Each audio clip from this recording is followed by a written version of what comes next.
officials have been dismissed, and one for corruption, and another one for aiding and abetting.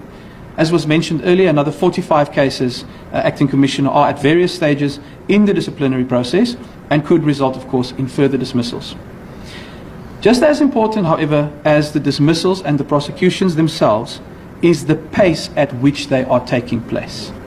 This, I think, is one of the great sources of frustration and a loss of trust by the public, is when they see these things dragging on endlessly, and even in some cases officials getting paid, while we know that they are the ones operating within these corrupt syndicates.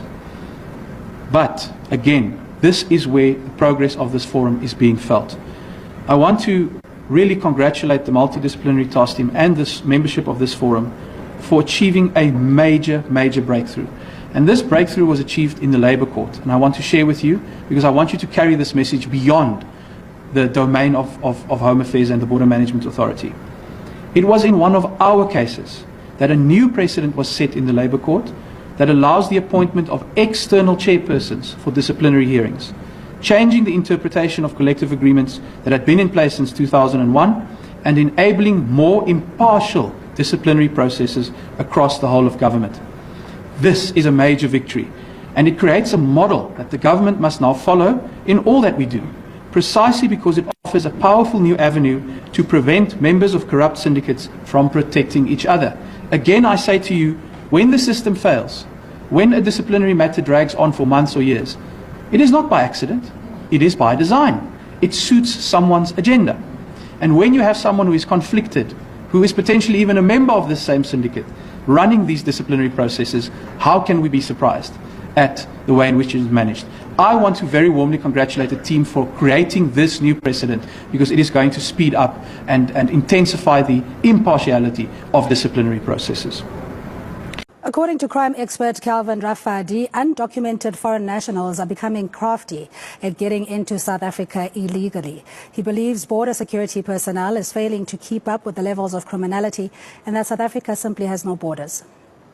Inspector General Intelligence of Mozambique has failed the nationalities and the people of Mozambique. They have ought to have detected this problem prior to, the prison breaking. Statues were brought down, the whole town is becoming like a ghost town, economy is bad, petrol has risen up, diesel, and there's even force majeure, in terms of between Telstar and some of the minings in Mozambique. But at the same time, they could have now detected that they've got certain terrorists who were a problem in north of Mozambique, and they were kept, some of them, in those maximum prison. So the likelihood of them escaping, or even somebody enabling them to escape, has turned out to be the truth. And indeed, those people, they took firearms to those prisoners, and those prisoners even exchanged guns, firing for more than 3 hours. Where was the backup of the intelligence? Where was the backup of the military? Nobody knows. But coming back to South Africa, we do not have borders, unfortunately. And, this I can attest to say that there are fixed prices that are paid to go over the border, whether you've got a passport or certain illicit goods. Now, part of the research that I'm busy conducting on behalf of UJ is that there's what we call Abo Malaysia. They've got a fixed price on taking someone or illicit good across the border. Because nowadays it has always become a risky, and it can also become more expensive to go and cross over the fence. Because if you are caught many times there, you pay more bribe. Wherein you just go over the border with Malaysia, but they camouflage you with those who are legal. You get into one umbrella, into one, whatever, the bike or the kumbi, then you go across. So there's a fixed price that you pay. And now, the ladies, the danger about going to the fence or to the wall is that many women, apparently, they become raped there. So it becomes a big challenge. For our next story, we shift our focus to Southern Africa. South Africa is getting tough on illegal immigration.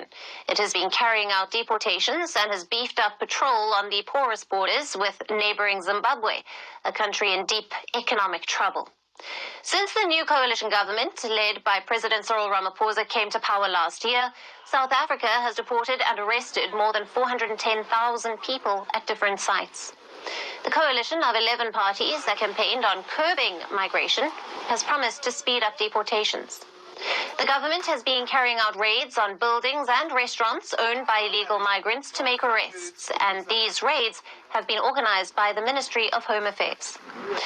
Though there are no clear estimates of the number of illegal migrants in South Africa, the last census found that around 2.4 million foreign-born people are living in the country. Almost half are from Zimbabwe, followed by people from Mozambique and Lesotho. South Africa has a history of welcoming migrants. The country's first democratically elected president, Nelson Mandela, had once ordered all electric fences on the borders to be taken down, as he believed in a pan-African approach. But today, his party, the African National Congress, led by Ramaphosa, is facing huge public pressure to step up action on illegal migration. As Pretoria struggles due to high unemployment and a stagnant economy, many citizens are turning against migration. Now, this has also led to xenophobia against other Africans, which has periodically erupted into anti-immigrant violence. At least 18 such incidents were reported last year. Immigration was also a big issue for last year's election, in which Ramaphosa's ANC lost its parliamentary majority for the first time in 3 decades. So, after forming the coalition government, authorities are taking a tougher stance on the issue. In a recent statement, they hailed improved border management initiatives. However, reports suggest that migrants continue to cross in illegally as they have found a loophole. It's the porous Limpopo border between Zimbabwe and South Africa. It is a 225-kilometer border that follows the median line of the Limpopo River. The river is one of the largest in Africa. Here, groups of young men known as Goma Gomas smuggle people into South Africa for a small fee. Even though the crossing is illegal and dangerous, several migrants do take the risk. Now, the Goma Gomas promise that they can evade the police and soldiers patrolling the bushes along the river. The Limpopo River's seasonal dryness is a natural pathway for those moving into South Africa from Zimbabwe illegally.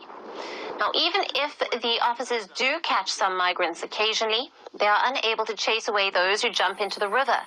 As officers say, the river's middle is a no-man's land and they can do nothing. Now, then there is the challenge created by a 40-kilometer fence that was erected in 2020 between Zimbabwe and South Africa at the cost of $2.1 million. But sections of the fencing have been cut. Despite efforts to reinstall the boundary, there are gaping holes in the stretch of barbed wire.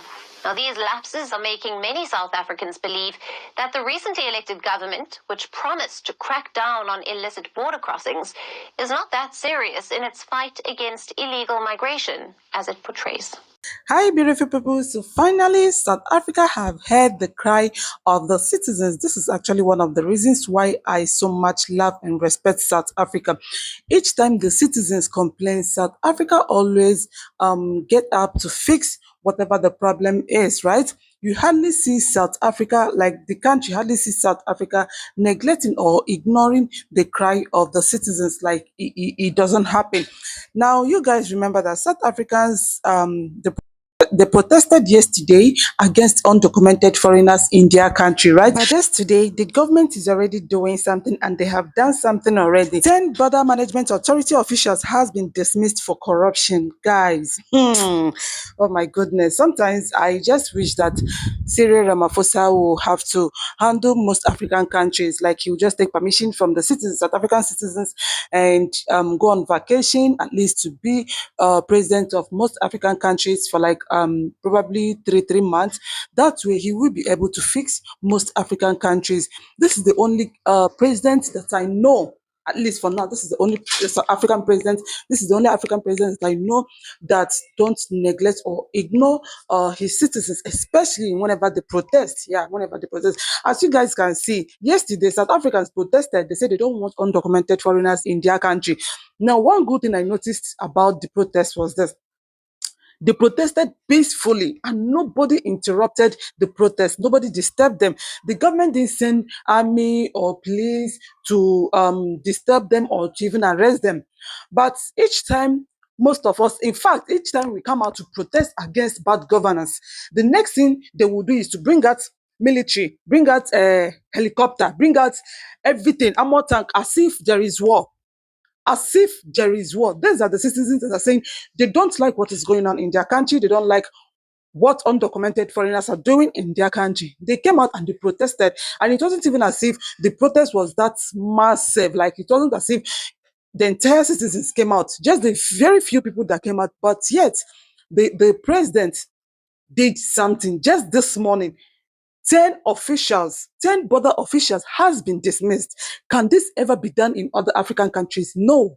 The answer is no. Maybe this would serve as a great lesson to other border officials, and they will stop taking bribes from illegal foreigners. And most of those crimes will have to reduce in South Africa. And for those sneaking into South Africa illegally, honestly speaking, I don't even know the advice to give to you right now. I sincerely don't know what advice to give to you. But the only thing I'm telling you is this: make sure what you are doing, you won't regret it. Coming into South Africa um isn't everything.